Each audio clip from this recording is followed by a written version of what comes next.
Hey everyone, this is Rob Ryder, and actually it's been a while since I did a video. It's going to take me a minute to get into it. Like they told me a long time ago, right? The longer you don't do something, the easier it is not to do. And I haven't done a video for about a month. Been doing a lot of work and a lot of research and sending all sorts of paper for all sorts of things to all sorts of places. Um, you know, a lot of that's just to see if they respond at all and get some kind of answer. And when you do, and it's not the answer that you really wanted, once you get over that and then read what they say, it usually helps to cement something you already thought anyways. And so, this video is really for me. Like, where are we going with this? Because of all the things that I've seen, and I have the advantage of being able to do this like 24/7, and really I do. It's about all I think about. Thank you, Jesus. Thank you, Lord, for the opportunity. And so, in the last month, a number of things that we probably already know, right? I just put together my blocks in my toy box the way I want them. If they fit, I don't care if anybody else agrees. The teacher likes the product. That's a good thing. Because God's happy, I'm happy, and I just go ahead and try it again, and let's just keep moving ahead. So here are some of the things that I think are just truths that, and I'll show you where I got it from to say, well, this is what it says, or you already know these things. But let's start with the very top. So the Supreme Court has ruled that only Article 3 court can issue final judgment in matters of life, liberty, and private property. And as it turns out, those are things that are considered private rights. Right? So only an Article 3 court can issue a final judgment as far as your life, your liberty, or your frickin' property. And yet your property's being taken all the time, and you're being put in court, or you're being put in jail, or whatever. So was that an Article 3 court that did it? Because only they can do it. Well, I think we'd all say, well, no, they're not. That's all right. Well, good. What makes an Article 3 court? Well, Article 3 courts share a common denominator. The judge is appointed during his good behavior. Right? So for life, if not impeached, right, which would mean he was in his good behavior. If you're not impeached, I guess you're doing okay. So it is tenure that defines an Article 3 court. So if the judge isn't a lifetime appointed judge, it's not an Article 3 court, and the court that you're in at this particular moment then does not have the jurisdiction to render a final judgment in anything to do with your private rights, which is right to life, liberty, and private property. The judicial power resides in Article 3 courts only. And part of the judicial power is Admiralty law. So only an Article 3 judge has jurisdiction in Admiralty law. And who's Article 3 judge? Somebody who's been appointed for life. If you go to a federal court and that's a magistrate judge there, is he appointed for life? No. You go down for a traffic ticket, they want to take your property from you. Is that judge appointed for life? No. Right? So all these things could be appealed because the one that has the final say is an Article 3 court. And so continue on. The only Article 3 court mandated by the Constitution is the Supreme Court. It's the only one that's in the Constitution by the article. All others are inferior courts established by acts of Congress. Right? All other inferior courts as established by Congress, or whatever it says in the Constitution. So acts of Congress are the supreme law of the land. If Congress can create by an act, it can destroy by an act. Right? So Congress can write private acts. Lots of things Congress can do. But if it was by an act of Congress, well, that act can be destroyed. Right? So the district courts, in other words, they don't have to exist. They only exist because there's an act by Congress. And since there's an act by Congress, are they following the act established by Congress? If not, well, then they're violating the supreme law of the land. Okay, so the district courts and all other inferior courts, as far as that go, exist by the will of the Congress and are answerable to it. Right? And so, And this is where the video I did, the last video I did, which was called Taking It to the House, when I was talking about Commentaries of the Laws of England by William Blackstone, Book 1, Chapter 2 of the Parliament. And if you read that chapter, and if you stop and you want to copy all this down and go find the book, go ahead. But, just go find a copy of Commentaries of the Laws of England by William Blackstone, Book 1, Chapter 2, or watch the video. And so we have a parliament. It's called Congress. We got a lower house, House of Representatives, and an upper house, the Senate. It's no different than Parliament is. And that's our house, right? So we're not taking advantage of what we have, and neither are the people in England as far as that goes. Somehow, if you're in the UK, you should be able to use the Parliament. But so here, as you're going to see, you can go to your district representative and file a petition with them. And they may not like it, and they may not know exactly what you're doing, and neither do we, but that makes you read deeper when you get their answers. And so, yeah, Kenneth says it right here. And so I'm going to show all that stuff in this video. This is one of these videos where I'm going to be showing stuff from all over the place and why I'm going to do what I'm going to do next. You're just going to have to follow along, or change the channel. But I can guarantee this: it is going to be cut up in little pieces. And right, if you step away from it and come back, you may have missed a part that you needed to see or hear or whatever. And you may need to listen to it more than once or twice. Right, I've been working on it for a month, right? So I'm going to condense it down to an hour. What I've looked at and thought about for a month. I don't think so. So you, me, ye, we reside in a congressional district within a larger congressional district that is part of a federal judicial district. So in other words, the townships are part of some congressman's district, and that district is under some United States District Court. Here's the most important part. It better say "for the" before it says anything else. And if it doesn't, then you're not in front of the Article 3 District Court. And I've shown that before numerous times. I'm going to show it again in this video, and that's what it is. The Article 3 District Court has the word "for the" as a connector between the United States District Court and then whatever it is. For the Western District of Michigan. For the Northern District of Illinois. For the District of Arizona. It could say United States District Court, District of Arizona. You may see paperwork that looks like that. That's a different court, right? Somebody's lying and playing the game with us. There's no doubt about it. But we keep going in that stupid-ass court trying to get them to change their lie, and they're not going to do it. We need to find our key, which isn't the same one they're using.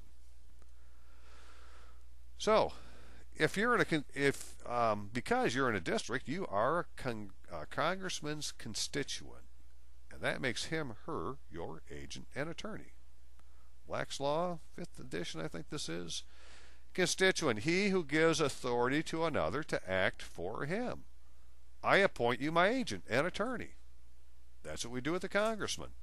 The term is used as a correlative to attorney to denote one who constitutes another as his agent or invests the other in authority to act for him. See, an attorney isn't the one who gives you legal advice. That's the counselor at law, which is the other part of his frickin' title or his job description as a civil officer, right? But as an attorney, I can be an attorney. Just write me a piece of paper, give me a power of attorney. You just made me your attorney, somebody to represent me. This isn't the legal advice side. This is somebody standing there being you. We still need legal advice, but we don't need it from this guy. We just need him to be us. And so now, instead of you walking in as Joe, private citizen, you're walking in as a congressman. Or he's going to at least protect your rights. That's how it should work.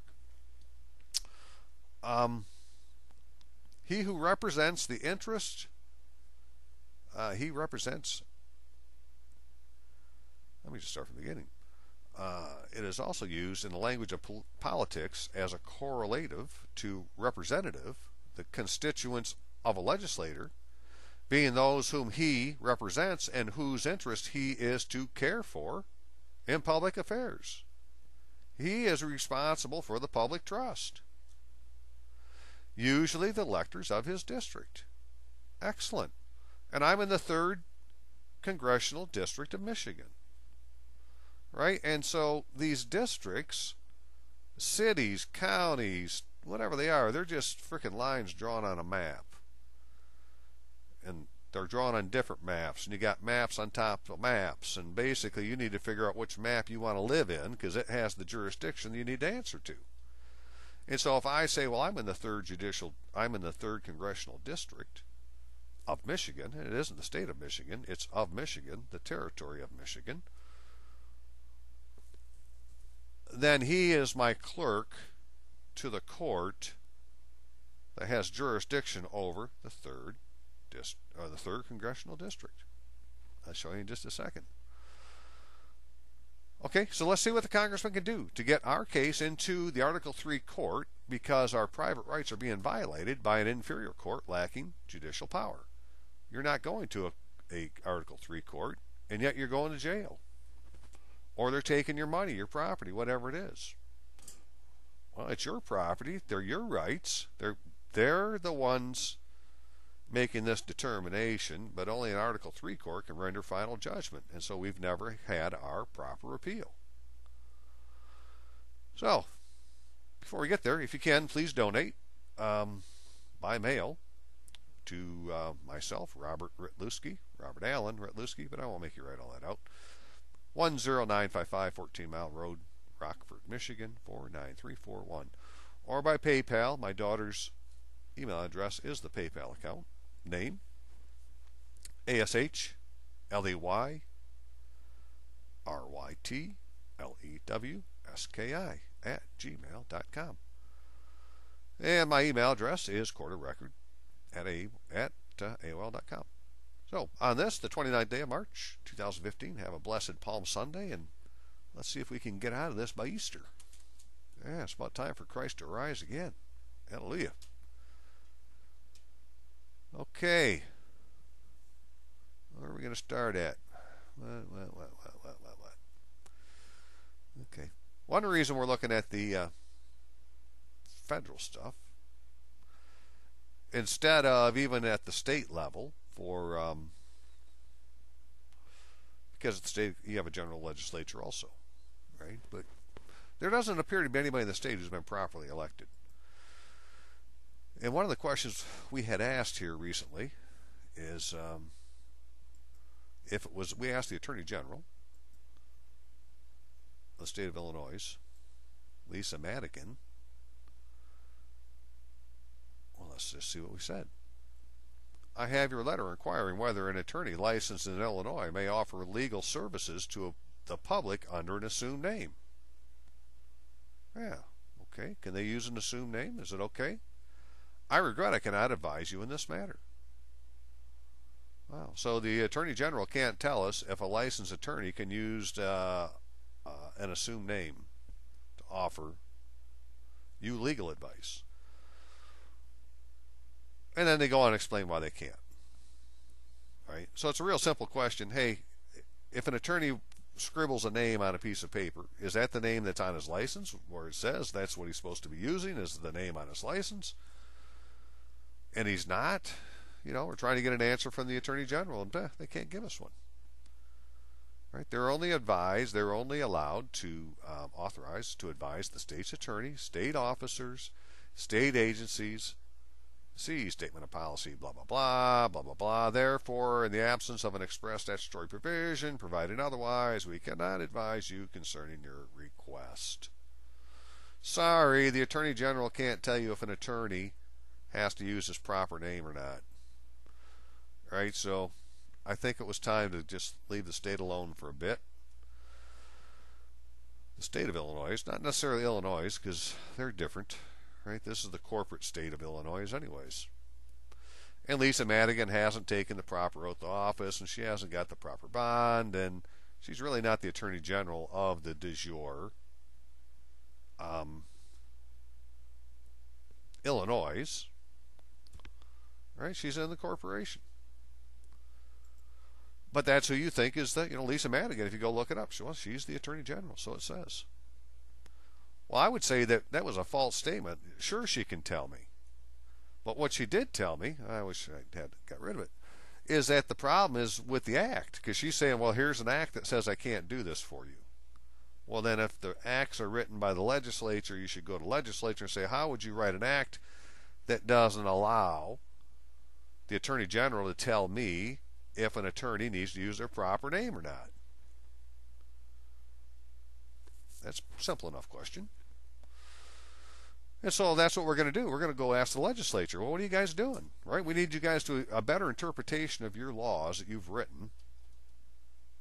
Or we need you to represent us in this case because that is what the law says to do. And we'll get to that here shortly. But where am I? If anybody has Pacer, knows somebody with Pacer, you could really help me out. If you could, go look this case up.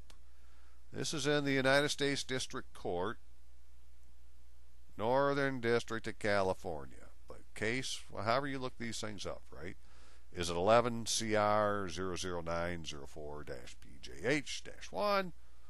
Or is it case 411 CR 094-PGH? Anyways, this is document 187 into whatever the case is, and it's talking about document 186, which was a letter that I had written for Kanya that we sent to the chief judge complaining about what was happening in a court case. And I've shown it in an earlier video, so I'm not going to spend much time on that. But that's number 186. And I don't have Pacer, so I don't know what's happened since. Right, document 186. This is document 187. We put in another document that should be in there.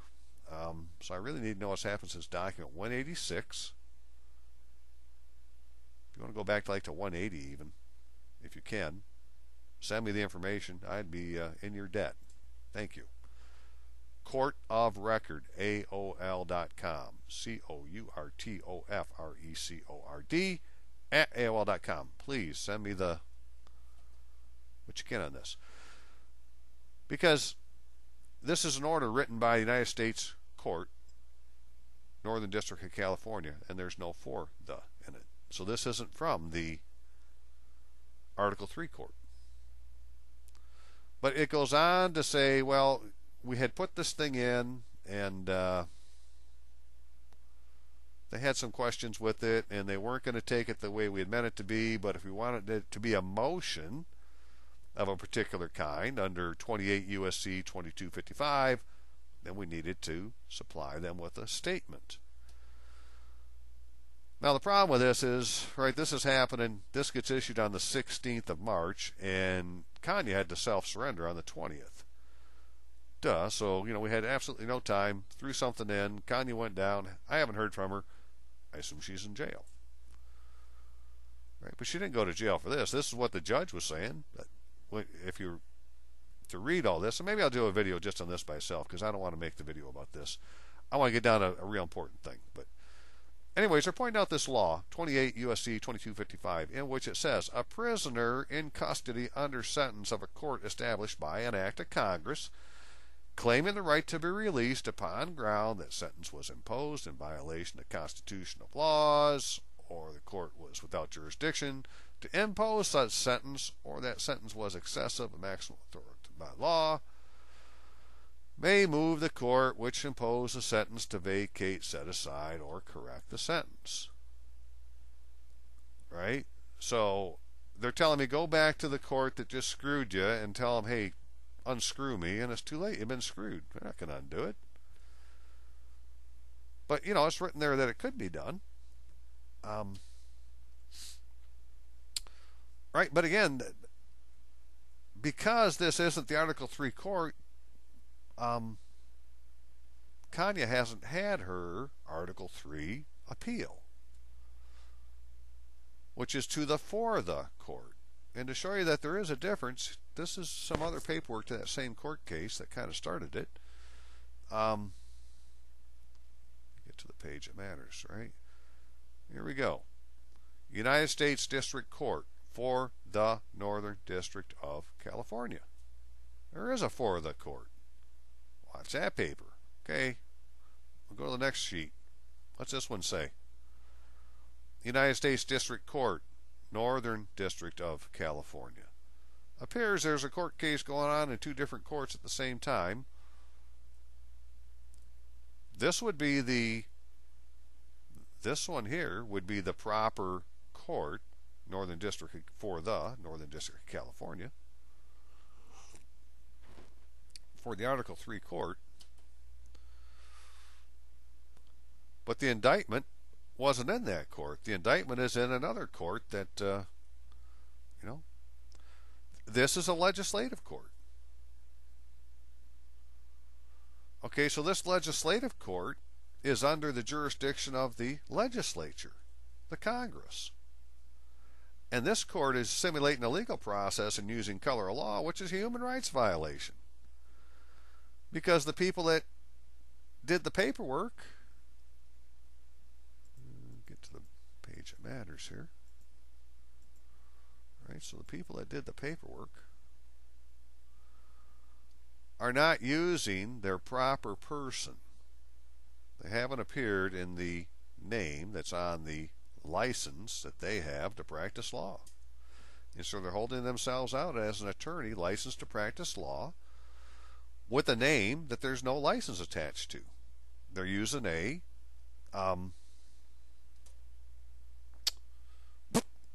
I don't say artificial person, although it is, but it's an assumed name. Yeah, they're okay.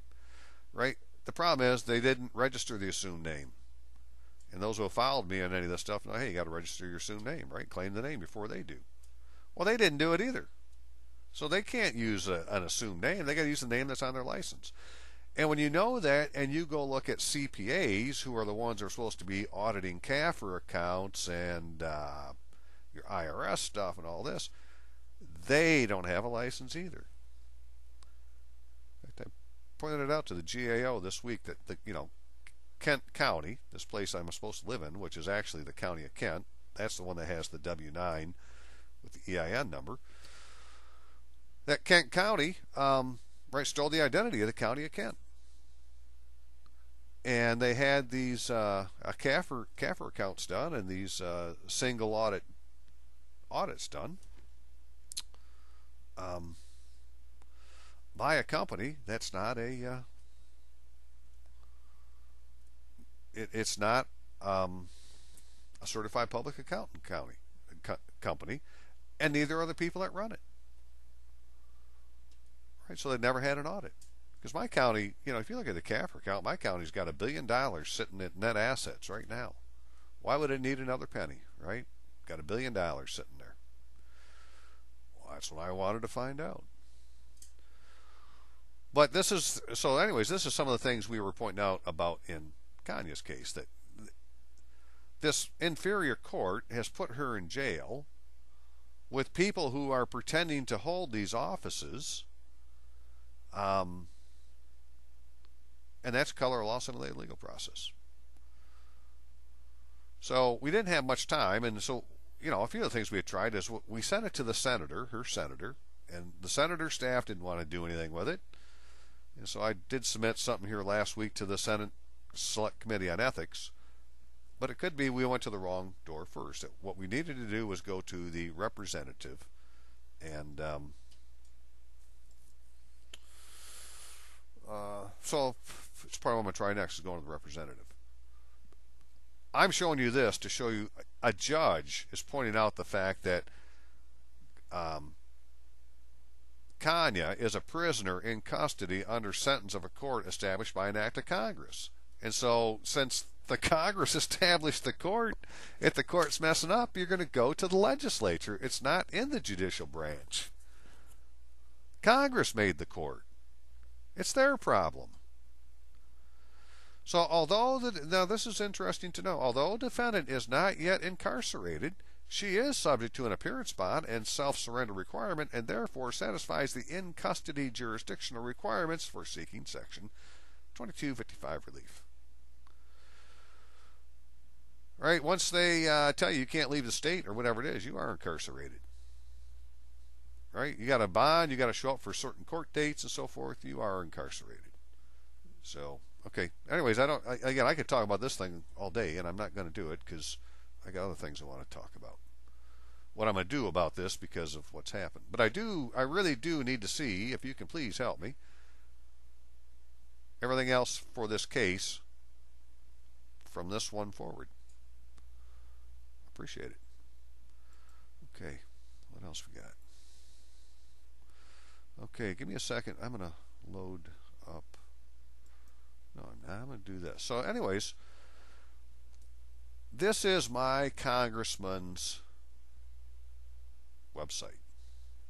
Right? And this is the 3rd District of Michigan. Doesn't say State of Michigan.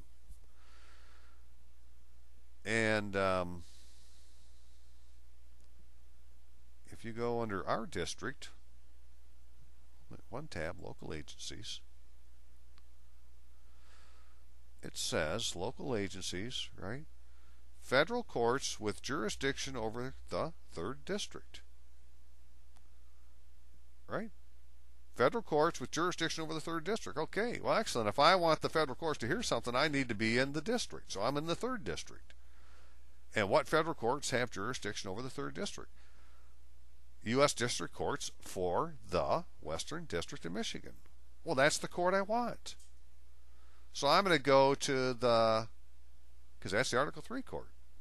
I'm going to go to the congressman and say, I need you to get this before the Article 3 court. I can't seem to do it.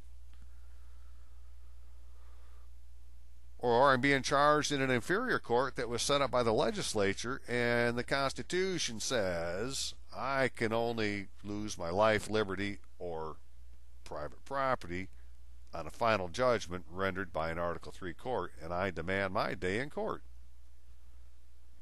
I appoint you my attorney to make that happen.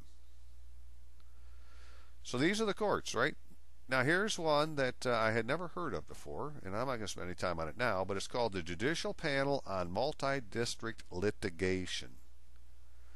United States Judicial Panel on Multi-District Litigation. Which somehow, if there's a court case being heard in more than one district, multi-districts, this panel can say, yeah, we can tie it together and make it only heard in one district.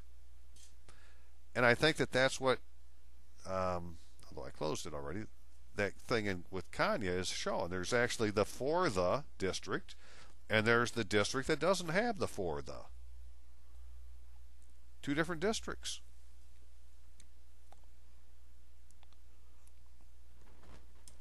Or you have the same case going on in Washington, D.C. as you have going here, because that's the federal district. But if you were to get a hold of these people here, because one thing is, it doesn't cost anything to file a claim. Pro se information. Now I don't have any time to play with any of this stuff right now, right? So I'm not going to do it. I'm just saying, well, this is what it says. Where did it say? Oh, multi-court petitions. Where is the... Oh, I don't know where it is. Anyways, it said that it doesn't cost anything to file. Fee schedule. The Judicial Panel on Multi-District Litigation does not have a filing fee. And you can file here to say, hey, can you check to see if there's any other cases that have something to do with this case that I'm involved in and get them all heard at one time. I think. Right, again, I didn't spend any time. I just noticed, well, I've never heard of this court. But it was because it was on my congressman's website that I was interested in it. I'm more interested in the congressman. And the fact that these are the courts that have jurisdiction over the 3rd District. It didn't say they have jurisdiction over Kent County or, some other county. No, it's a district. And this is the Article 3 Court, United States Court for the Western District of Michigan. U.S. Bankruptcy Court for the Western District of Michigan. Now, is there a U.S. Bankruptcy Court, Western District of Michigan, that doesn't use those words? I bet you that there is. It needs to say for the. Okay, give me a second. I got to reload some stuff. Okay, before we get to Congress, let's look a little bit about federal tribunals in the United States from Wikipedia. But do keep in mind that under the Constitution, Congress can vest these courts with jurisdiction to hear cases involving the Constitution or federal law in certain cases involving disputes between citizens of different states or countries. So Congress can vest, and this is talking about Article 3 courts, with the jurisdiction to hear cases involving the Constitution. This is why you got to go to your congressman. He needs to tell the court to listen to it. You got to hire your attorney. You did. He's your congressman. The state doesn't exist. None of those offices exist. I've shown enough stuff over the last year. The state offices have been vacated. The people that you think hold office, they didn't do the election process properly. Right? So they weren't elected. They don't have an oath. They don't have a bond. They don't have it. They're not elected. Get over it. They're not elected. You're not going to get an answer from them. Quit going and talking to them. Anyways, right, so they're not elected and they never registered your birth. So technically you've never been, you as a proper person have never been seen in the jurisdiction because, like on mine, it should have been done within 5 days of birth. The local register didn't get it till 13 days. So within the first week of birth, they fucked you over. And everything else starts from there. But part of it is the people you're going to talk to aren't elected. But I can say for my own testimony that, when you talk to federal, it is different. I had a chance to talk to 2 federal agents for an hour and a half, and they said that's the most intelligent explanation I ever heard for why a man believes what he believes. Yeah, brother. I still ain't got it figured out, but I'm going to get it done. I'll get it figured out, and like I told him, well, you won't hear from me again till I can order it done. And that's what we're going to do. We're going to get it ordered done. So we have these things called federal tribunals in the United States. We got to know something about it, right? They include both Article 3, Article 1, and Article 4 tribunals. Good enough. Some of the later entries are also formally denominated as courts, but they do not enjoy protections afforded Article 3 courts, right? So instead of calling them a tribunal or saying that they're different than the Article 3 court, we'll let them both be called courts. So when you walk in, you see the word court, you think it's court. Is it an Article 3 court? Only if the dude sitting in the front has got a lifetime tenure. If not, you're not in an Article 3 court. And you need to know that. Because that's the only court that can make final judgment on your life, liberty, or property. The use of the term tribunal in this context as a blanket term encompasses both courts which are adjudicative entities, right? Article 1 from the Constitution, which expressly grants Congress the power to constitute tribunals inferior to the U.S. Supreme Court. And so if they were legislative tribunals under Article 1, then the legislature controls them. And so they can't say there's a separation of powers. Yeah, there is no separation in an Article 1 court. It's your problem, Congress. Fix it. But Article 3 tribunals consist of certain federal courts. These courts are the U.S. Supreme Court and other inferior courts established by Congress, which currently there are 13 state courts of appeals, 91 United States district courts, U.S. Court of International Trade. They constitute judicial branch of the federal government. Only them. That is the judicial branch, period, which is defined by Article 3 of the Constitution. Pursuant to the Appointments Clause, Article 2, all members of Article 3 tribunals are appointed by the President and confirmed by the Senate. The So I clicked on this United States District Court when I was there. It took me to the link which said the formal name of a district court is the United States District Court for the name of the district. For example, United States District Court for the Eastern District of Missouri. It doesn't say for the, it's not the fucking court. In contrast to the Supreme Court, which was established by Article 3 of the Constitution, the district courts were established by Congress. They answer to Congress.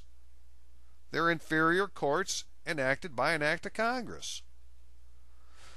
There is no constitutional requirement that the district courts exist at all, so it isn't part of the judicial branch as far as the Constitution's concerned. They answer to Congress. Go talk to your congressman. Under the Constitution, Congress can vest these courts with a jurisdiction to hear cases involving the Constitution or federal law and certain cases involving disputes between citizens of different states or other countries. Yes. Under the Constitution, Congress, you can tell the court to hear my case. Because I'm saying what's happened to me is unconstitutional, or that they're violating a federal law, which are the acts of Congress. Executive orders. There's like 3 or 4 things make it up.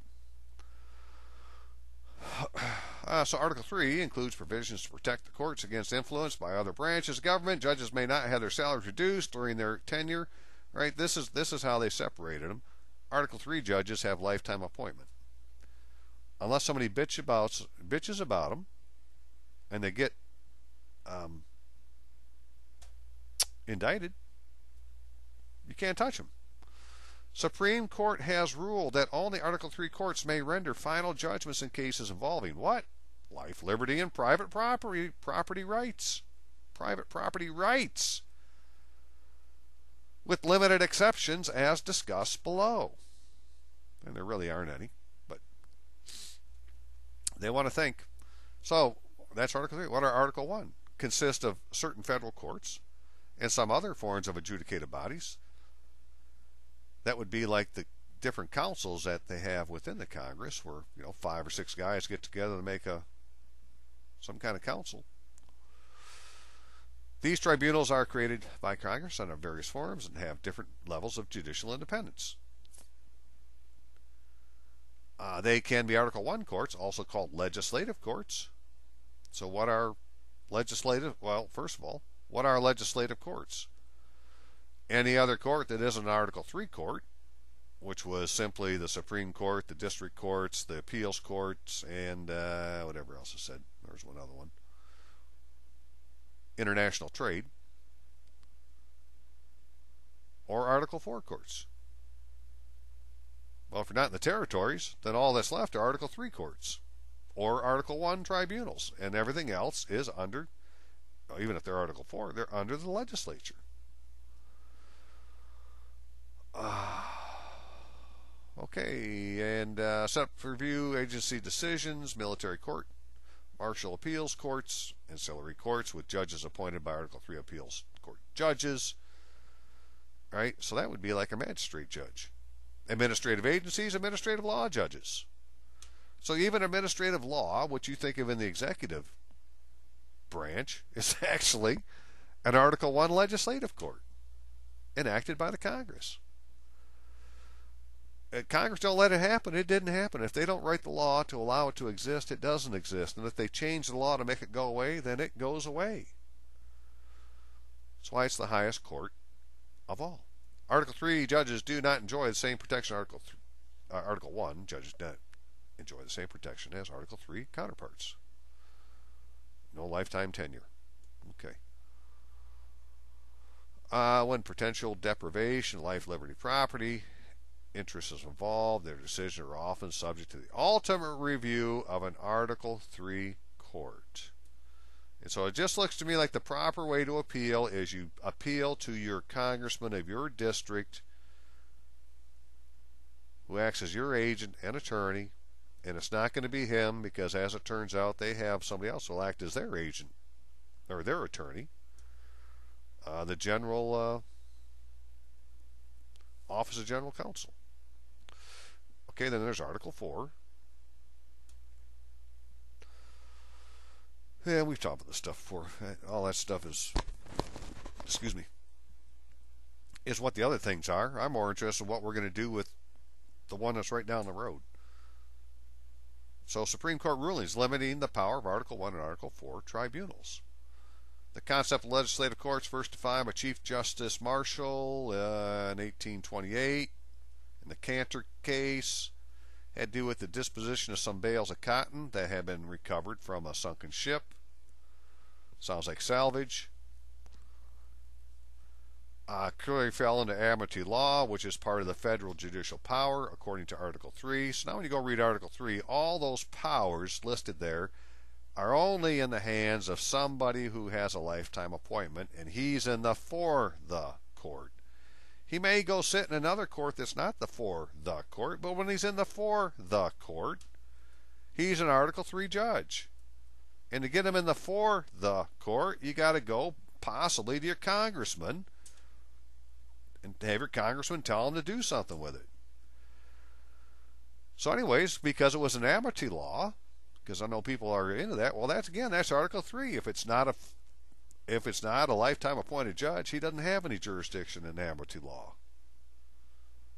Whoever is doing your court case. Yet the judges of the Federal Territorial Court had 4-year terms. It's like a justice of the peace, not lifetime appointments required by Article 3 of the Constitution. Marshall's solution was to declare the courts were established under Article 1 of the Constitution. As such, they could not exercise federal judicial power, and therefore the law that placed Admiralty cases in their jurisdiction was unconstitutional. Admiralty law practiced anywhere but an Article 3 court is unconstitutional according to the frickin' Supreme Court. Tenure that is guaranteed by Constitution is a badge of a judge of an Article 3 court. It's the only way you can tell who they are. Tenure. Blah, blah, blah, blah, blah. Anyways, you can read this stuff yourself. This is just off of, again, I'm reading just off of Wikipedia. Well, what was it? Federal tribunals in the United States. I may add a few things I find other parts I want to highlight, but basically this just came out of there. Right, and so only an Article 3 court can do anything in Admiralty law, and Article 3 court is defined by lifetime appointments. I'm not going to argue with it. The Supreme Court most thoroughly delineated the permissible scope Article 1 tribunals in Northern Pipeline, striking down the statute that created the original U.S. Bankruptcy Court. That's interesting. And so in that case, in 1982, declared unconstitutional the grant of bankruptcy jurisdiction to independent courts composed of judges who did not have lifetime tenure and other protections of Article 3, yada, yada, yada. So, in your district, if you went to bankruptcy, is it in the for the U.S. Bankruptcy Court for the Western District of Michigan? If the for the isn't there, then you didn't go to the court that we're now speaking of as being the bankruptcy court. Right? They declared it unconstitutional to give it to them people. It can only be an Article 3 judge. Knock on wood. Hello? Anybody home? You hear that? Bankruptcy. Only Article 3. That didn't happen. You may want to be contacting your congressman.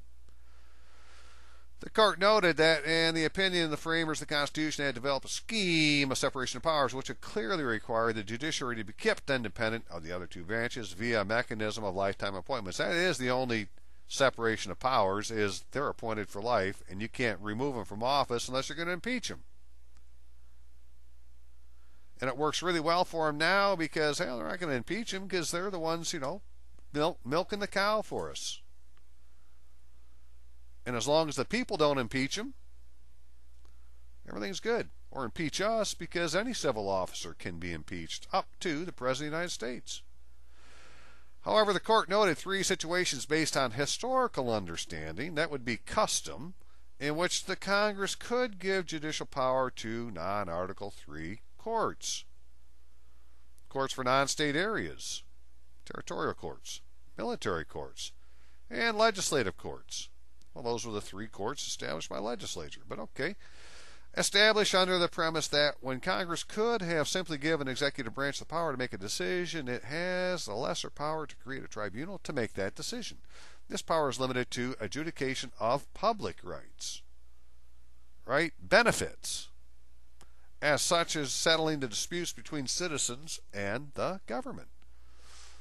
The Supreme Court has ruled only Article III courts may render final judgment in cases involving life, liberty, private property rights, with limited exceptions as discussed below. We read that before, pointing out that these people have the power over public rights, but not over private rights. And we need to make ours all about our private rights. Financial rights. Now, Roe, who went to her congressional district and sat down and talked to some people, said that she believed her, well, we've been saying all sorts of things, right? But she said that her financial rights had been violated. Now, she had mentioned a bunch of other rights, just going through all the different kind of rights. You could have civil rights, human rights, yada, yada, yada. But when she said financial rights, I said, oh, the guy's eyes got a little bit big.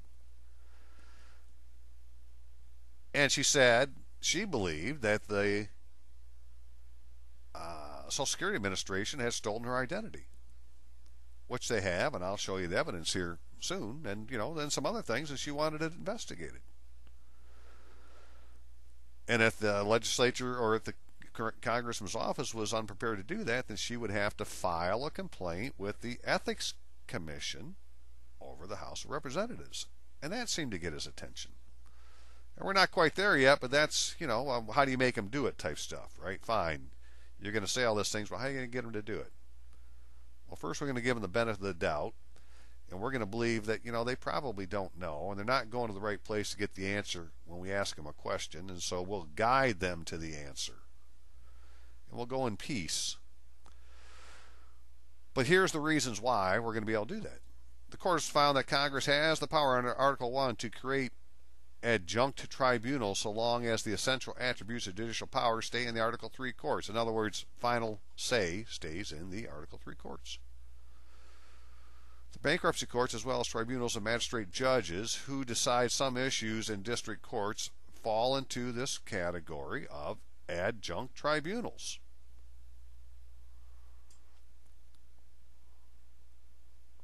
The bankruptcy courts, as well as the tribunals of magistrate judges who decide some issues in the district courts, fall within the category of adjunct tribunals.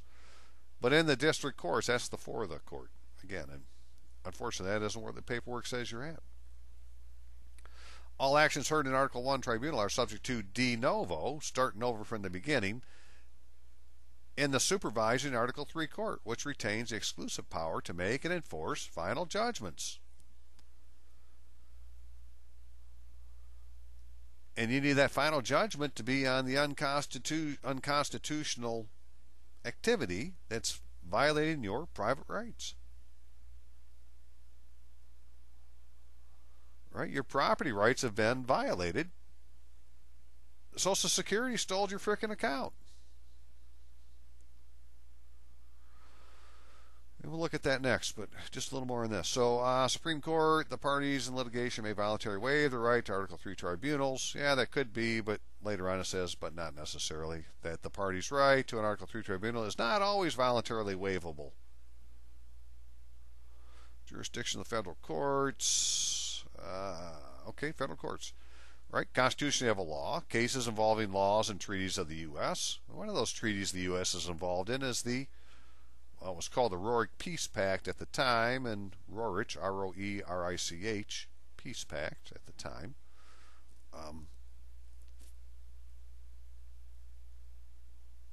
It's got a different name now. Well, they named it different, but it was 1935 when it was actually ratified, signed, deposited. Looks like it was done properly. And so it made it all cultural institutions are considered neutral. And so are the members of those institutions. Museums, libraries, operas, whatever it is. Right? Show me your library card from now on. Say I'm a man of peace. But what I'm going to do is say, well, I'm a member of the church. I got a baptismal certificate. That made me a member of the Universal Church, and that is the world's oldest institution. And so I'm a neutral, right? I'm not in your war between the states that you've never decided on. And you only ever got to an armistice. There is no fucking peace treaty. It's just an armistice, right? There's war between the states is still going on, and I'm a neutral.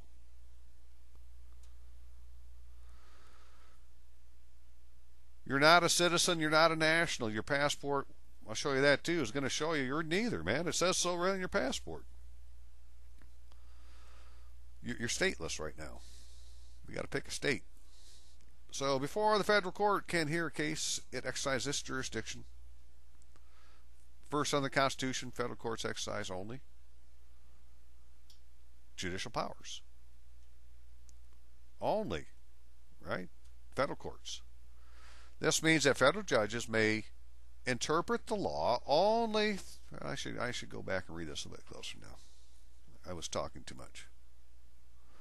In addition, certain categories of limited disputes may be resolved in special courts or entities that are part of the federal, executive, or legislative branches, and by state and federal administrative agencies. Before a federal court can hear a case or exercise its jurisdiction, certain conditions must be met. First, under the Constitution, federal courts exercise only judicial powers.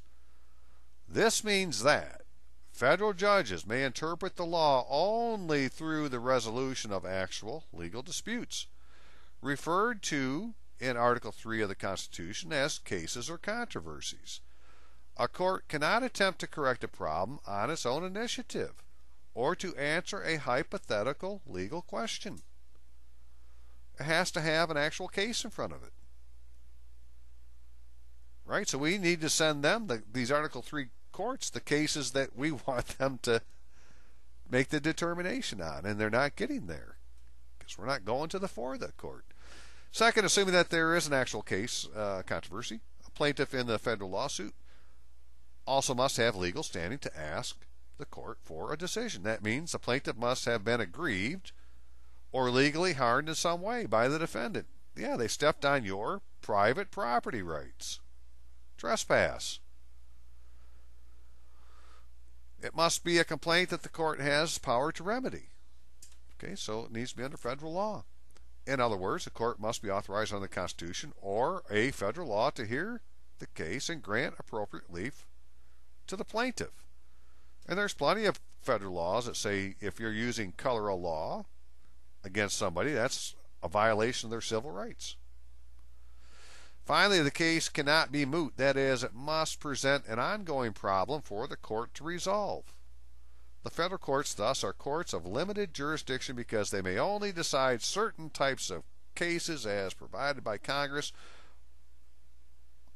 Only decide certain types of cases as provided by Congress. Congress needs to provide them the case. That's the way I read it. I want Congress to take in my case, or as identified in the Constitution.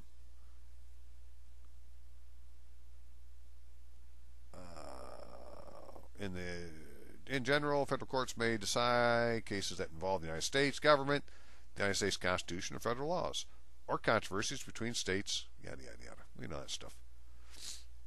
For example, such case may include a claim by an individual for entitlement to money under a federal government program such as Social Security, a claim made by the government that someone has violated federal laws, or challenge to actions taken by a federal agency.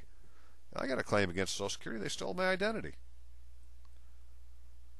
Yeah, we don't need to look at that right now. So, but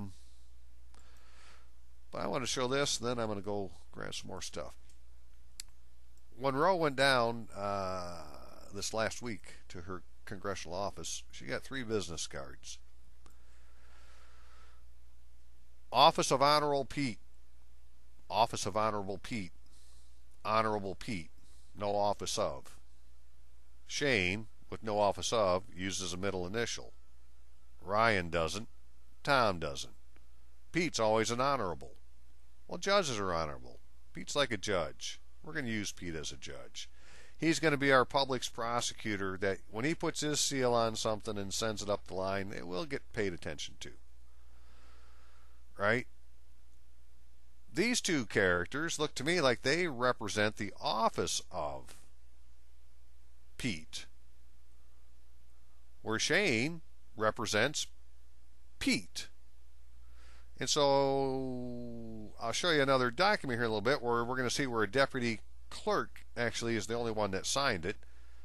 And so Shane is the deputy clerk for Pete, who's the clerk, the cleric. Right? He's the clerk over the jurisdiction that's under the federal court.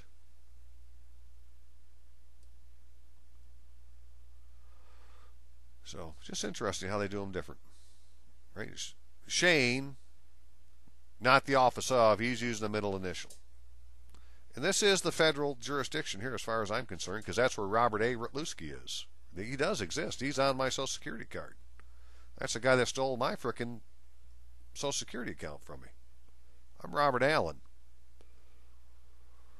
So, okay, I don't know what else we can get from that, but this is why you get little pieces of paper, right? What's their business card look like? What does it say? Got a really pretty seal on it. Gold. We can see how anybody in the Congress is going to have their email address. It's going to be their name, first name, well, part of their first name at least, dot, last name, at mail.house.gov. Right? That's what Hillary didn't do. She didn't use whatever one of these she should have had for her office. She made up her own, and now she's going to go to jail. Yeah, they're going to run her over with that. False statement. False Statements Act. Okay. One more second.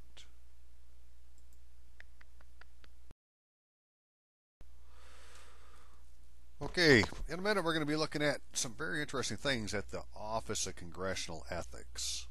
And so this is, this is how you get them that don't want to, hopefully, to do what the law says they're supposed to do. Because it would be an ethics violation for them not to do so. But before we go there, and I just think it's a good place to point out a few things that are that I think are quite interesting. So, in Michigan, we have the Public Health Code, Act 368 of 1978, which replaced something from before. And there it talks about birth registration. And it says, number 1, birth registration is required for each individual born in this state, period. Okay. Number 2, a record of birth of each live birth that occurs in this state shall be filed at the office of the local registrar not more than 5 days after the birth. The birth shall be registered when the filing is completed. All right, so what's the criteria? It has to be done within the first 5 days. Well, mine isn't. And before we go look at that, one other one. Assuming custody of a live-born child of unknown parentage. Form, contents, filing of a report, place of birth, blah, blah, blah. A person who assumes custody of a live-born child of unknown parentage shall report on a form in a manner prescribed by the state registrar and the following information: the date and place, sex, name and address of the person or institution of whom the child is placed for care, name given to the child, the custody of the child. This is when they give you your guardian ad litem. The name given to the child by the custodian of the child. So it isn't going to be your given name. It's the name they gave you. And then it says, if the child is identified, right, so if later, we figured out who you were, and a birth registration is found or obtained, a report registered under this section shall be sealed and may be opened only by order of the Court of competent jurisdiction or is approved by rule. Right? So this is what really happened, is you were never properly registered. So here's the evidence. Where is that?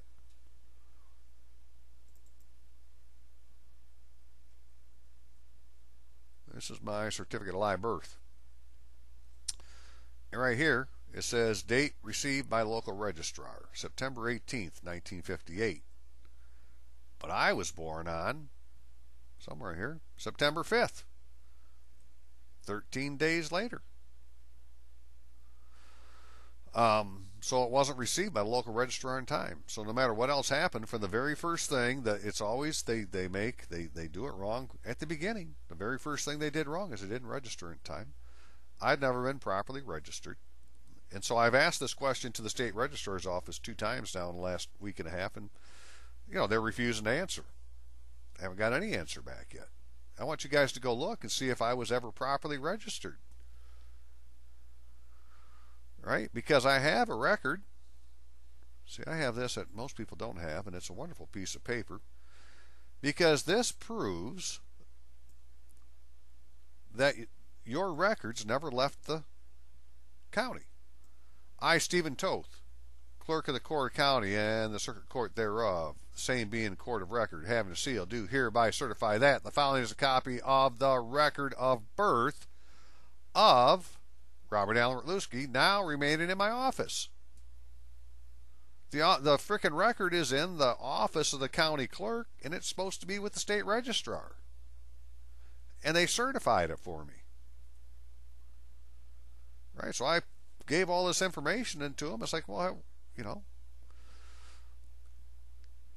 this was the first thing that happened. Right? Now, I can't say for sure that they did this, right? That, okay, we're not going to take the one from mom and dad in time, and we're going to create another one, assuming custody, and give you a guardian ad litem and set up a all caps name as your account and put that under the name of somebody else. But we might do that. Right? We might get rid of Robert Allen and replace him with Robert A. And that would come from this right here.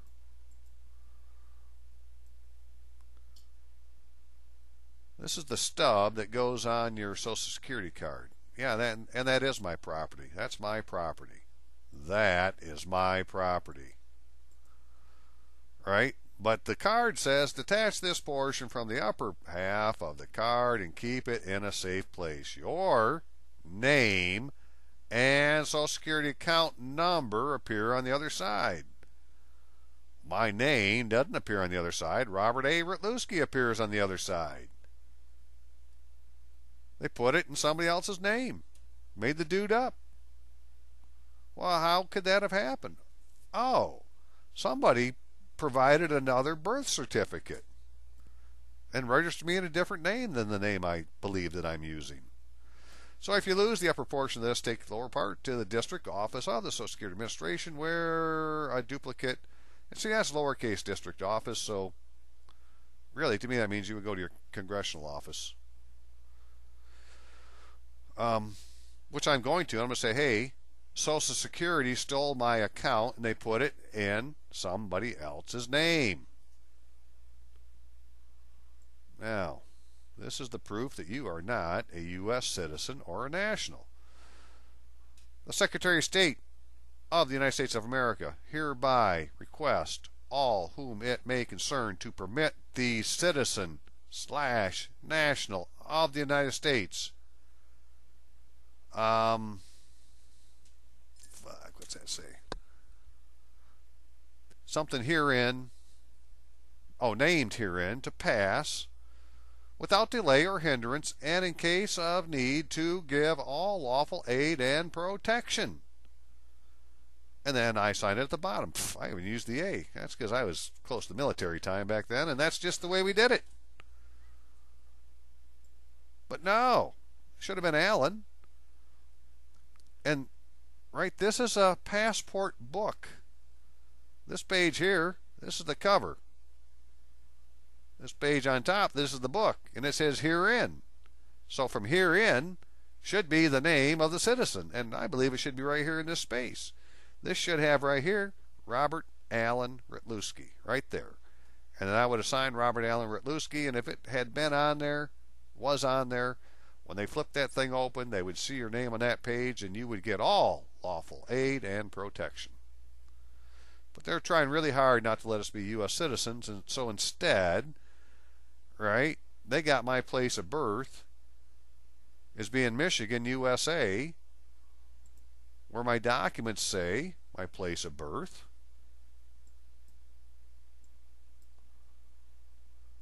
Bay County, Bay City, Michigan, and the name of the hospital.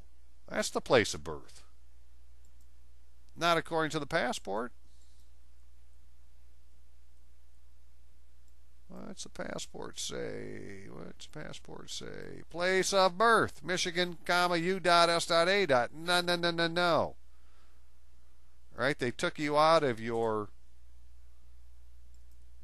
They're denying you your birthright. You may not want to be a citizen of the United States, but you're certainly a national if you were born here. There's no way around it. You were born in the nation of America. Or, you know, whatever that would work out to. And so, you know, these are evidences I'm going to use for the things I'm about to do, but I'm just showing you the evidence so that I can say that I've shown it. Your name should go right here, herein, right in the book. Where the signature is the last thing on the page. So between the top of the page and the bottom of the page, to be herein would be the name. And there is no name.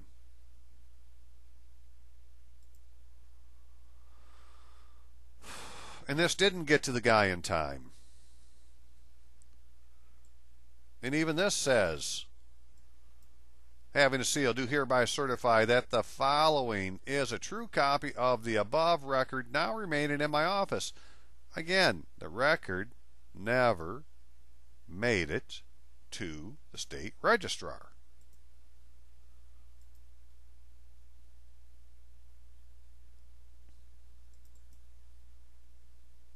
What is this?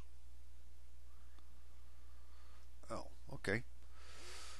So congressional districts, right? Like I'm in this little one right here in the middle. But when you look at them, very few of them split a township. They're almost all on township lines, right? Even when they got to do whatever they got to do, they follow township lines because the townships, the survey townships, are called congressional townships. So I'm in a survey township.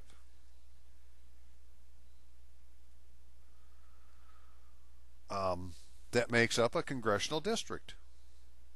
Right? So the smaller district is the survey district, and the larger one is the larger one. I'm in the third. Yeah. So, what is the name of my congressional or my? What's the proper name? Right? It's all about the proper name. What? Not the name that people commonly call things, but legally, what is the name?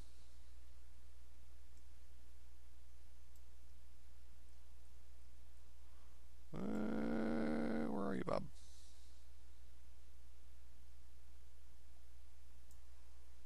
Oakfield Township. There you go. See, it's all on. A few of them do split that I was looking at. Especially if there's a city involved, they'll split it in half, and they'll use that as the dividing line between two different ones because they're supposed to be, you know, approximately the same amount of people in each one. So, and one other thing, certificate of baptism.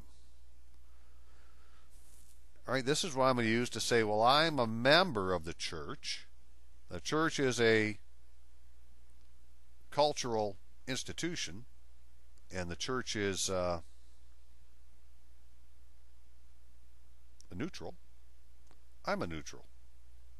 I'm not part of the belligerents out here, and I'm supposed to be protected by the belligerents, not from them, by them. And so this shows that my proper person exists. There's Robert Allen Rytlewski. He's right there. But as you can see, and when you go read canon law, I've done videos on this too. This is a certificate that evidences that I am a bastard. My mom and dad were never married, and so I'm a bastard pagan because I don't have First Communion, which should be here. If I had been baptized, had First Communion, had confirmation, had them all recorded, had them in the right record book, I would be a complete initiate, a complete Christian initiate, or something like that. Can't remember how the words are in the law, but without those, you're not in the Catholic Church. You're not a Christian initiate. You have to have these three according to canon law. Now, that doesn't mean the law is right. It's just what it is, right? I'm going to say that law is unconstitutional because the Bible says once I'm baptized by God, I'm in. And so we're going to change that law. So, just to show there's errors in everything, right? Error. Everything's an error.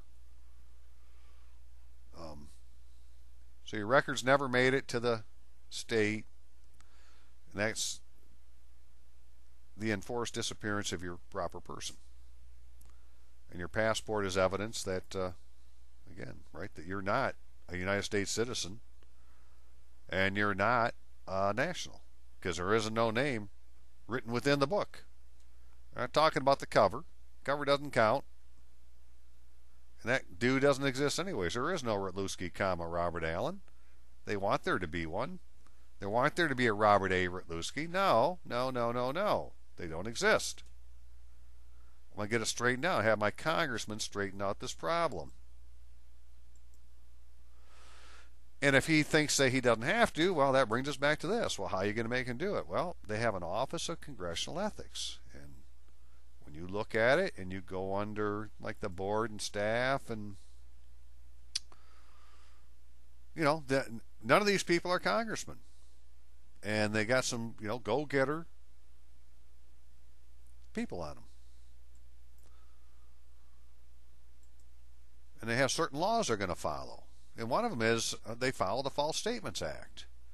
They follow the Rules of Conduct of Investigations, the United States House of Representatives Code of Official Conduct, Office of Congressional Ethics Code of Conduct, House Ethics Manual. Right? Here's their laws. This is what they have jurisdiction over. So let's take a quick look at what that is, because here's the House Ethics Manual. Right? Because we're just looking for something to show to the district office. Say, well, you have to do it. Your manual says so. If you don't, it's an ethics violation. If it's an ethics violation, I can send it to the Ethics Council. And they're not congressmen. They're there to overwatch to make sure you guys are doing your job. So, general ethical standards. Government is a trust, and the officers of the government are trustees. And both the trust and the trustees are created for the benefit of the people. All right, very first statement of the House Ethics Manual is that. The public office is a public trust, has long been a guiding principle of government. To uphold this trust, Congress has bound itself to abide by certain standards of conduct expressed in the Code of Official Conduct, which would be House Rule 23, and Code of Ethics of Government Service. Well, plus this book. Right? These codes provide that members, officers, employees are to conduct themselves in a manner that will reflect credibility in the House, work earnestly and thoughtfully for their salary, and that they may not seek to profit by virtue of their public office, allow themselves to be improperly influenced by an attorney, or discriminate unfairly. You get the idea. Members, officers, employees should, at a minimum, familiarize themselves with the Code of Official Conduct and Code of Ethics for Government Services. Well, then, so should we. I haven't done it yet. Too much to read. Violation provisions contained therein may also provide the basis for disciplinary action in accordance with, there you go. If you violate those, you may get you may get corrected. A House rule specifically authorizing the Standards Committee to enforce standards of conduct for members, officers, employees to investigate alleged violations of any law, rule, or regulation pertaining to official conduct and to make recommendations to the House for further action. Right? Pertaining to official, well, whose official conduct? I'm going to say any official's conduct. And I'm pointing it out to you. A House rule specifically authorizes the Standards Committee to enforce standards of conduct for members, officers, and employees and to investigate alleged violations of any law, rule, or regulation pertaining to official conduct.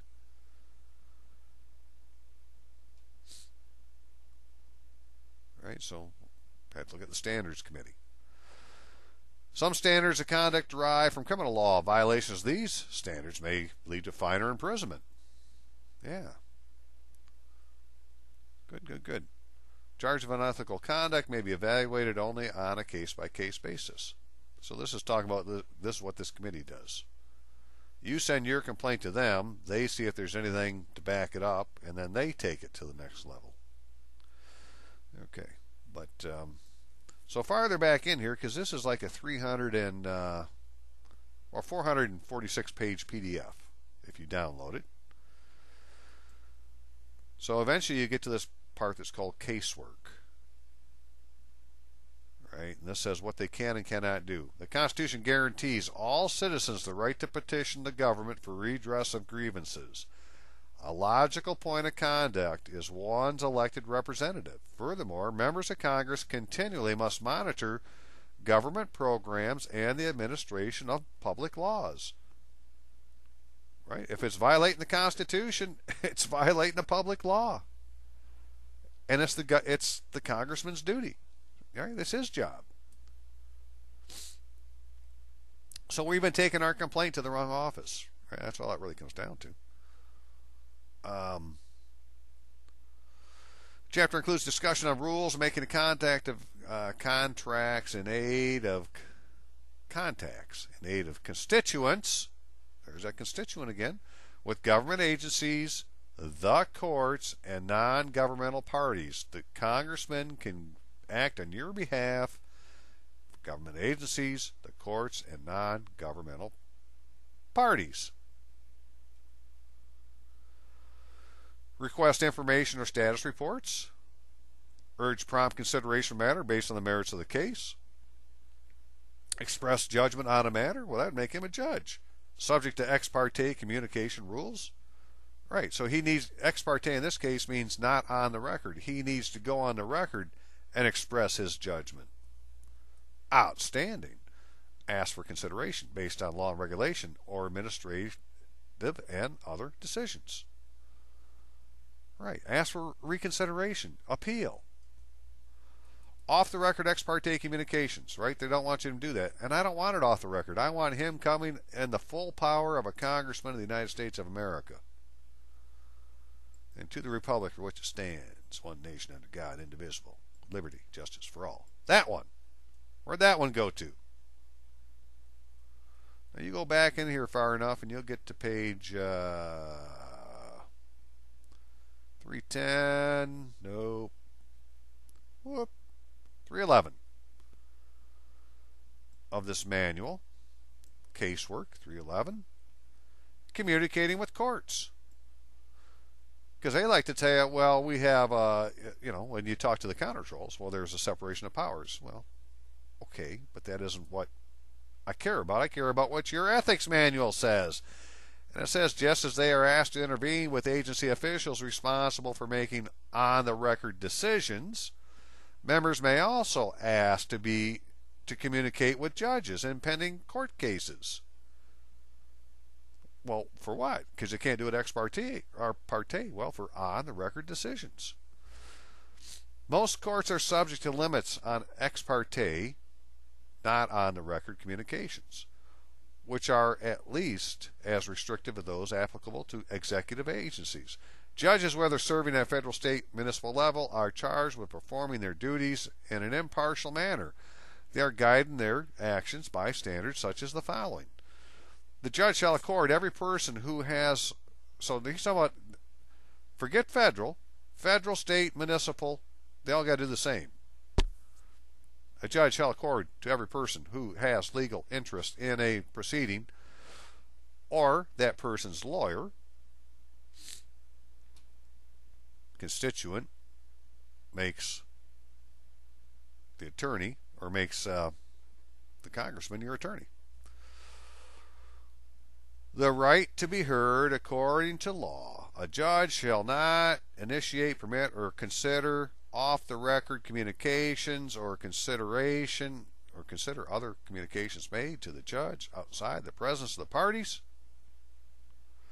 So, when a member believes it necessary to attempt to affect the outcome of a pending case, the member has a variety of options.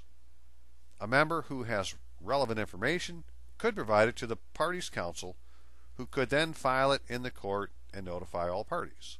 Alternatively, the member could seek to file a amicus curiae, or friend of the court brief.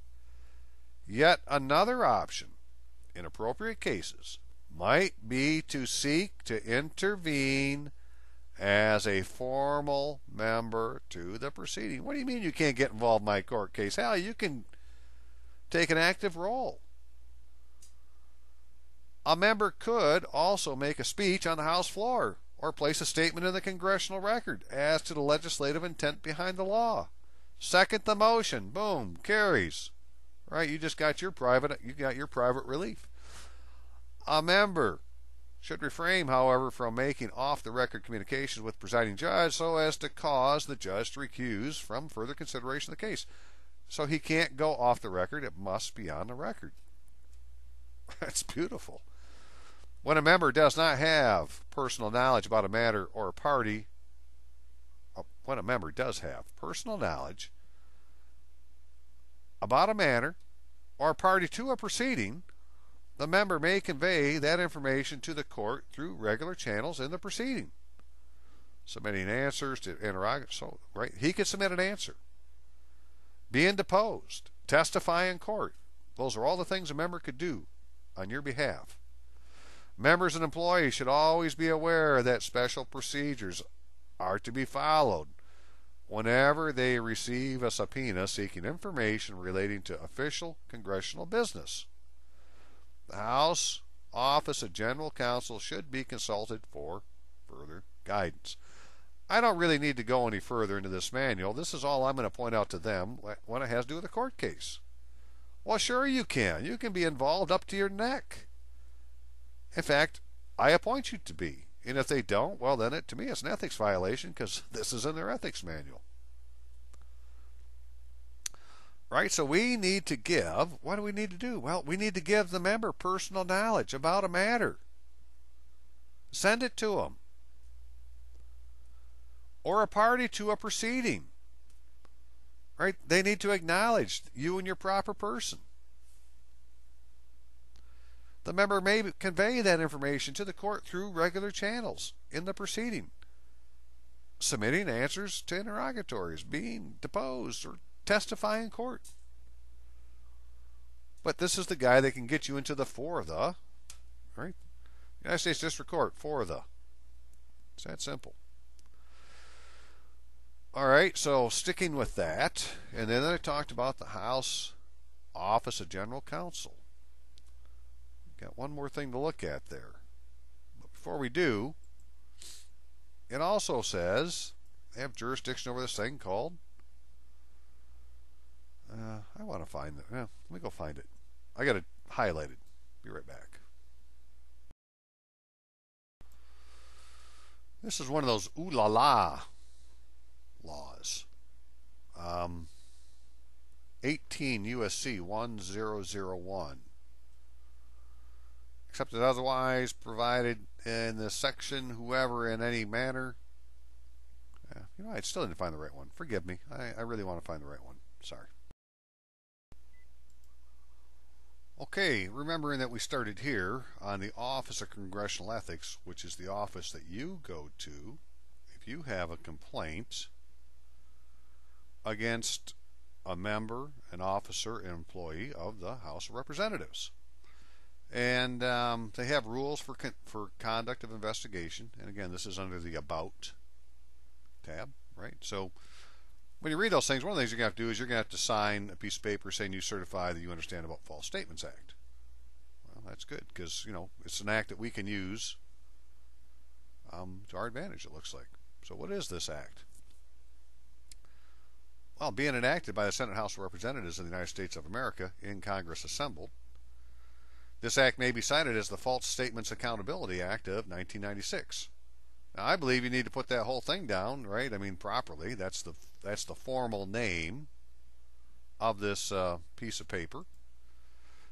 And whether you need the quotation marks or not, I'm not really sure. That's part of that style manual shit that I'm really not good at, right? But it is Public Law 104-292 of the 104th Congress. That much I do know.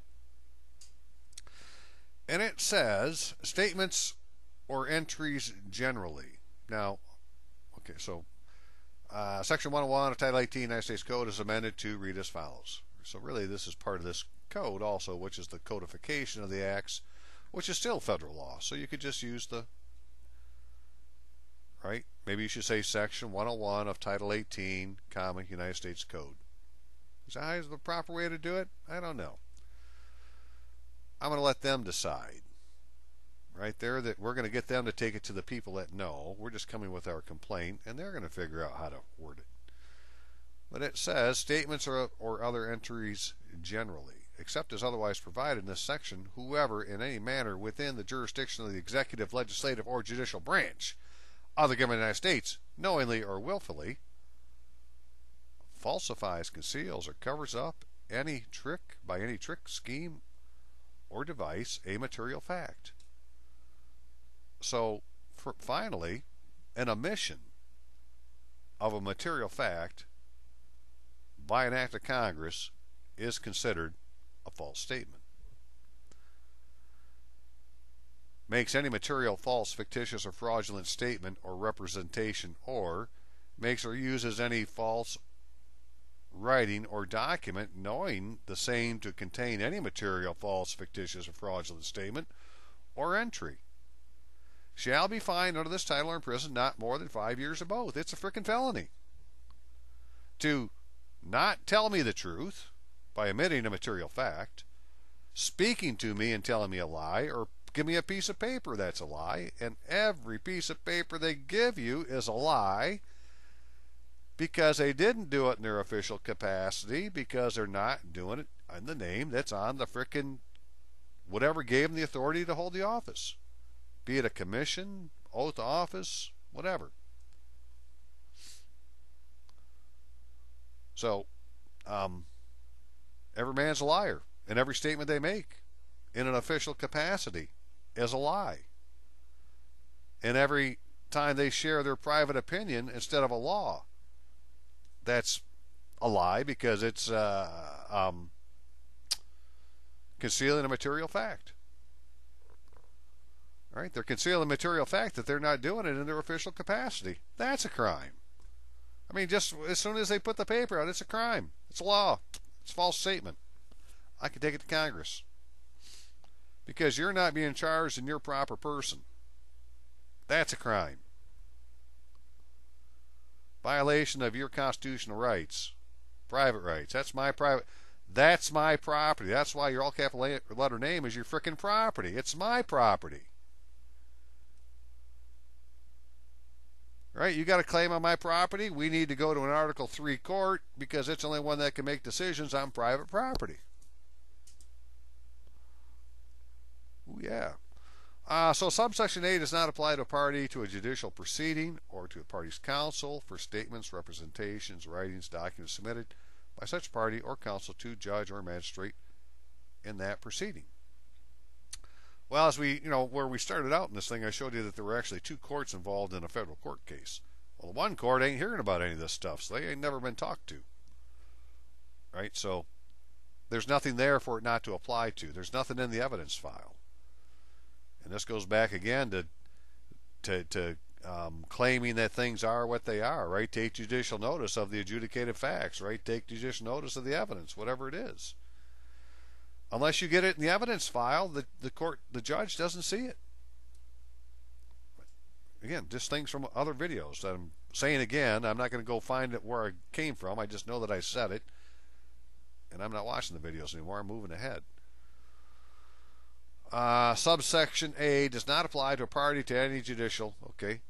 With respect to any matter within the jurisdiction of the legislative branch, subsection A shall apply only to administrative matters, including a claim for payment, a matter related to a procurement of property or services, personnel or employment practices or support services, or a document required by law, rule, or regulation to be submitted to the Congress or any officer within the legislative branch, or any investigation or review conducted pursuant to the authority of any committee, subcommittee, commission, or blah, blah, blah, blah, blah. Good enough for me. What that means is, brother, you better not have left off a material fact. Right? So not only can they not tell you the truth, they can't lie to you to your face with their words, and they can't write you a lie. No way you can lie. No lies allowed. Telling me something up to the comma is concealment of a material fact. I need the whole statement.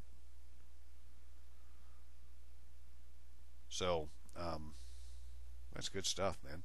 So anyways, you're going to have to agree to this, right? That you're not making any false statements. So you say, to the best of your knowledge and belief. Certify, to the best of my knowledge and belief, this to be true.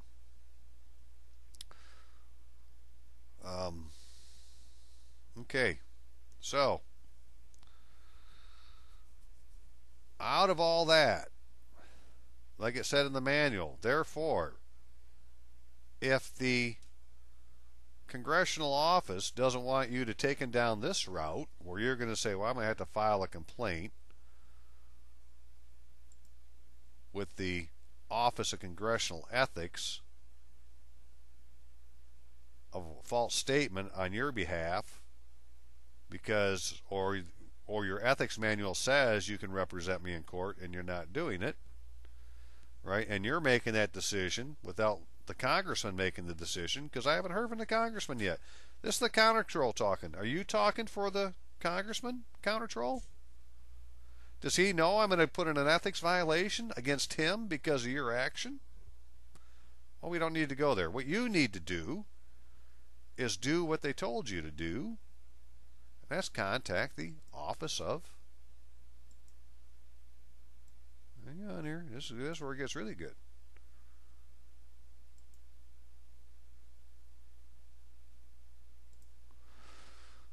The Office of General Counsel, U.S. House of Representatives, in which it says, welcome to the Office of General Counsel for the U.S. House of Representatives.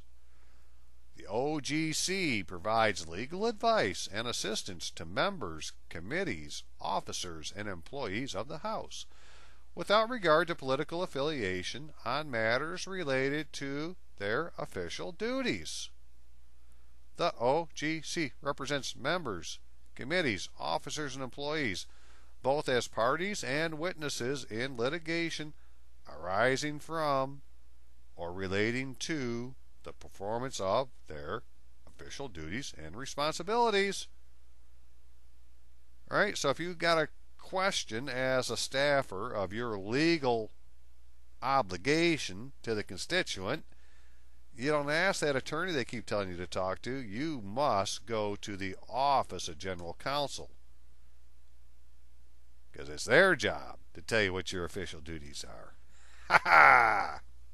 The OGC also represents the House itself in litigation, both as a party and as amicus curiae, in cases in which the House has an institutional interest, such as in pointing out unconstitutional laws. That's beautiful stuff. What else can we tell us? Well, we just read that. But then, so if you're on this website, okay, because this, you get on these websites and you look, well, what about? If you hit the About the OGC, it says 2 U.S.C. 5571, House Rule number 8, tells you who their attorneys are, who the prior people are. Okay, the Office of General Counsel of the House, Administrative Provisions. compliance with admission requirements. The General Counsel of the House of Representatives and any other counsel in the House, in the office of the General Counsel of the House of Representatives, including any counsel specifically retained by the office of General Counsel, shall be entitled, for the purpose of performing the counsel's functions, so in the name of the counsel, to enter an appearance in any proceeding before any court of the United States or of the state or political subdivision therein without compliance with any requirement for admission to practice before such court, except that the authorization conferred by this subsection shall not, with respect to admission of any such person, to practice before the United States Supreme Court. So any court besides the United States Supreme Court, this court can represent the United States before any court in the United States, state, for it to perform its functions. B. Notice by the Attorney General. The Attorney General shall notify the General Counsel of the House of Representatives as required by Section 530D of Title 28 U.S.C. 530D. Attorney General Counsel means whatever, operating under Clause 8, Rule, right? So you can go read all these things yourself, but what about this rule that says that the Attorney General shall notify, right? So the Attorney General answers to the General Counsel, apparently. In general, the Attorney General shall submit to the Congress a report of any instances in which the Attorney General or any officer of the Department of Justice establishes or implements a formal or informal policy to refrain from enforcing, applying, administering any provision of any federal statute, rule, regulation, policy, or other law whose enforcement, application, or administration is within the responsibility of the Attorney General or such officer on the grounds that such provision is unconstitutional. In other words, why aren't you enforcing the law? Is it unconstitutional? Yes or no? No? Enforce the law. And that's all that's happened. There's nothing wrong with the law. They're just not being enforced. They're not enforcing the law that says, hey, you got to appear in your proper person. You need to be licensed to do that. You need to be licensed to offer legal advice. You can't say you're an attorney unless you have a license that allows you to offer legal advice. And that name is your proper person name, and you only have one of those. And the name of a bank as a proper person, and there's only one of those. Yeah, they may have all these other aliases, but there's only one proper person. And the courts have a proper person. And in our case, the Article 3 courts are for the courts. So anyways, the Attorney General answers to the legislature through the Office of General Counsel, and needs to say, when asked, why they're not enforcing some laws.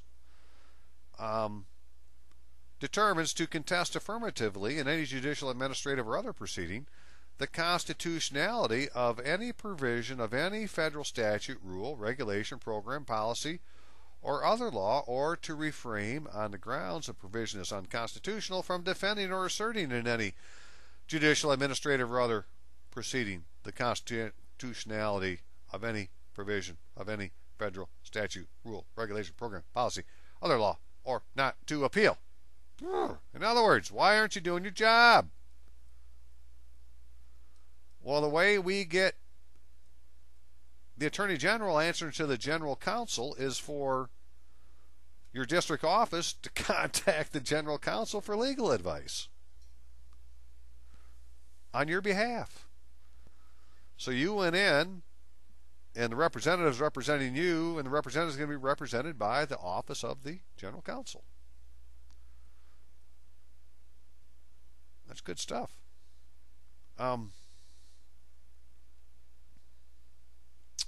shall be entitled for the purpose of performing the counsel's function to enter an appearance in any proceeding before any court of the United States or of any state or political subdivision thereof without compliance with any requirements for admission to practice before such court.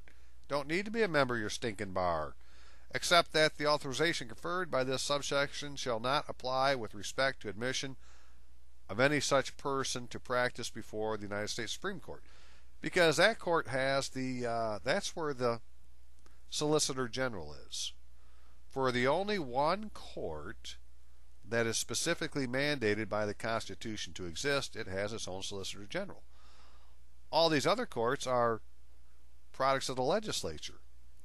And so the legislature has their own Solicitor General called the Office of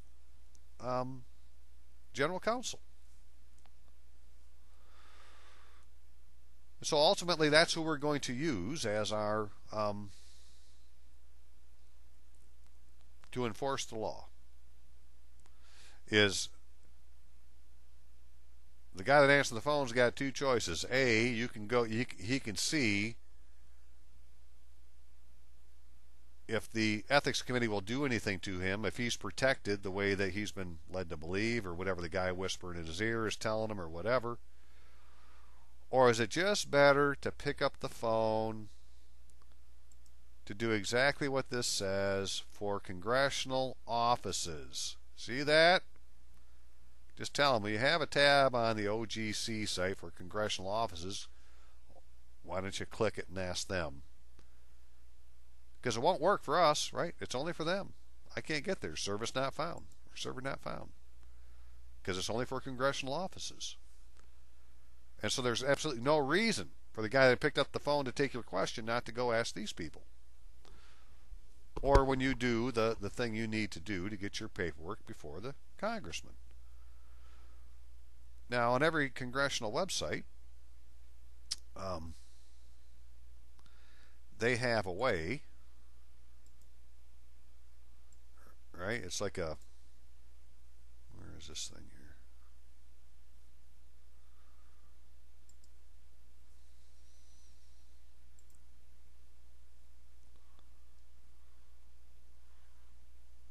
If you want to contact me, email, invite me, newsletter, Washington office, Battle Creek, Grand Rapids office, serving you, help with federal agencies, right? Everyone's going to have this help with federal agencies, and they want you to fill out this this authorization form.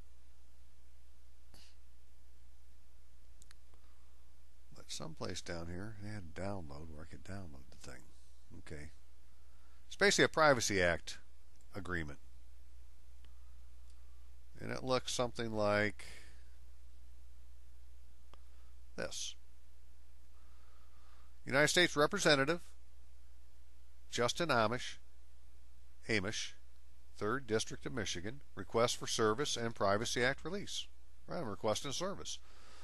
Full name, address, zip, home, cell phone. Yep, yeah, I can give them all that. Absolutely, give them that Social Security number. That's your property. Briefly explain the problem or information desired. Right, so it isn't. They want you to think it's just for records. So this just said explain the problem. I may need records or information, but I got a problem.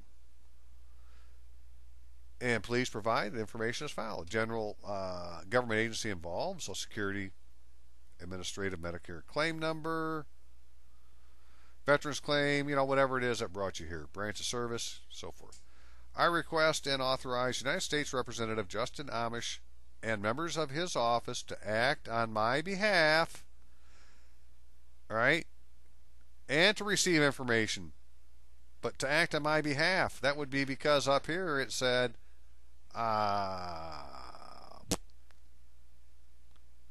briefly explain the problem. Okay, I explain the problem, they're going to act on my behalf. For information from proper officials regarding the matter described above, the United States Representative Justin Amish and the members of his office are authorized by me to receive on my behalf all correspondence and information about my case. Yes, about my case. They're my agent and attorney. That's called casework, and that'll get a case number. And so this is where you take your complaints to, in my opinion.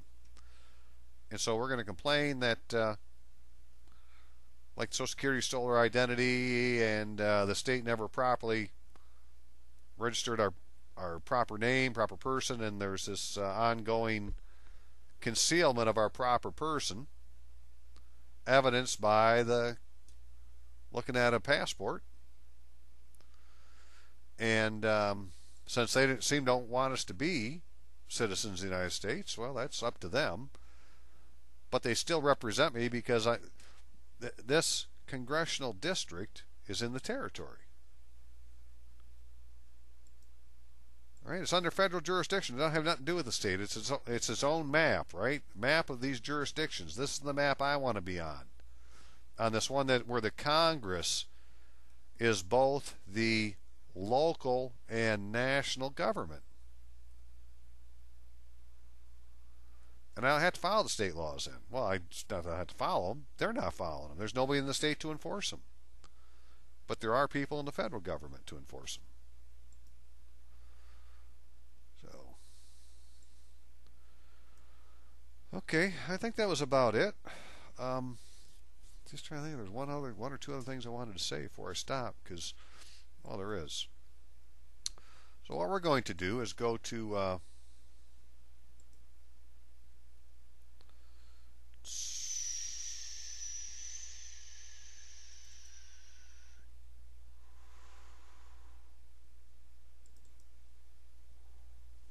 not there yet. I had it open and I closed it. So part of this, when you get past all this, is there was this thing that was way back in the day, 1935. It's called the Roerich, R-O-E-R-I-C-H, Peace Pact, that eventually led to a treaty between the United States of America and other American republics. Protection of artistic and scientific institutions and historical monuments. The high contracting parties, animated by the purpose of giving conventional form to the postulates of the resolution approved on some other date by all states represented at the 7th International Conference, 1933, December 16th. What else happened that day, I wonder?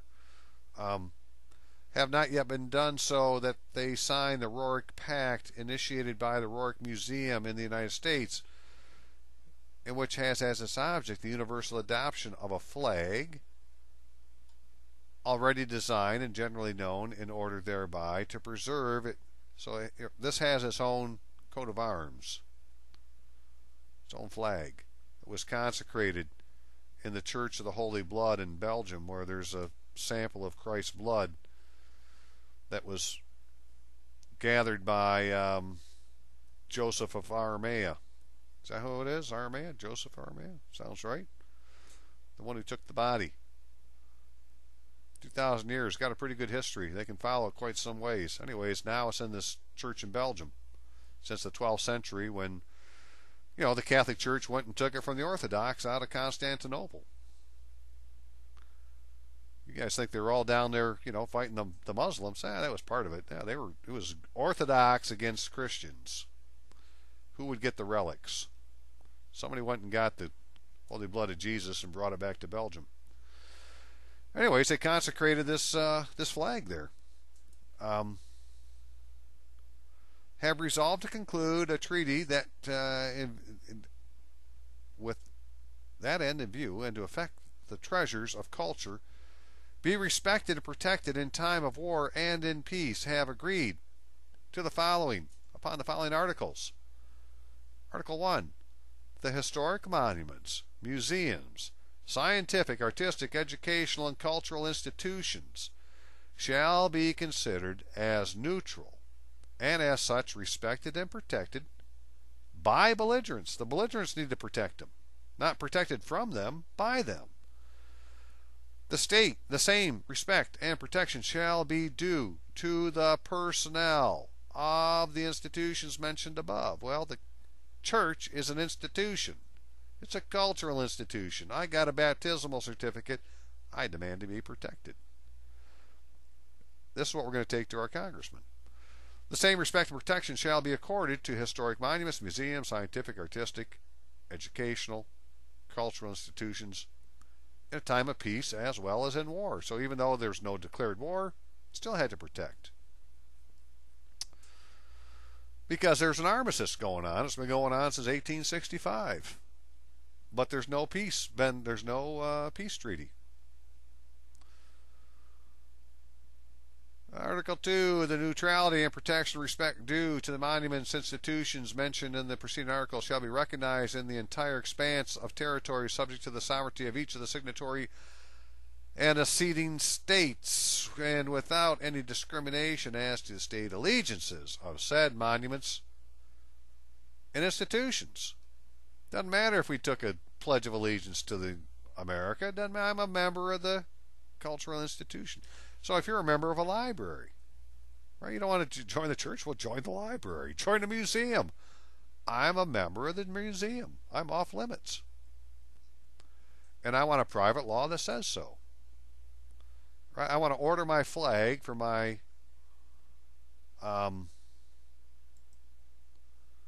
U.S. representative, because you can order flags. Well, I want the peace flag of the Rourke Peace Pact. And it goes on and on and on, right? But you get down here, and whereas the said treaty has been duly ratified by the United States of America, and whose instrument of ratification was deposited in the Pan American Union, July 13, 1935, and whereas the said treaty has been duly ratified also by the Republic of Cuba, whose instruments of ratification deposited by the Pan American Union, December 26. Now, therefore, be it known that I, Franklin D. Roosevelt, President of the United States of America, have caused the said treaty to be made public to the end that the same in every article and clause thereof may be observed and fulfilled with good faith by the United States of America and the citizens thereof. So all the people with the middle initial that want to say that they're in this other jurisdiction and, they're not under our laws, well, they now, because they're the belligerents, had to protect us. In testimony whereof I cause the seal of the United States of America to be hereon affixed. Done, the city of Washington, 25th day of October, year of our Lord, 1935, and the independence of the United States of America, 160th. So, anyways, this is just online, man. It's easy enough to find. It's called the Rourke Peace Pact, and what came of all this, because there used to be this thing called the Pan American whatever, wherever I said it was, the Pan American Union, that became the Office of the Organization of American States.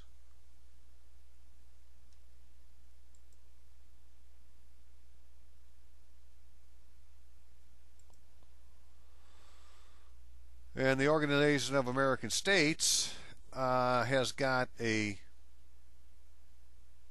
constitution, I guess it would be called, again agreed to by the United States of America, and in there it talks about the rights and duties of man. We'll get more into that a little bit deeper in something else. But so if America doesn't want to do it, because one of the things they need to do is ensure democracy, and there is no democracy because there is no way to have self-rule, which is what democracy is. You can either be governed or govern yourself. And we're being denied self-rule, which would be you appearing in your proper person and saying, yeah, I did it, I'm guilty. Or if you got some proof, swear to it. If not, you brought a false claim and you're guilty. That's perjury. And you can take human rights violations to these people. Right? They got again, it's be a whole video on its own, but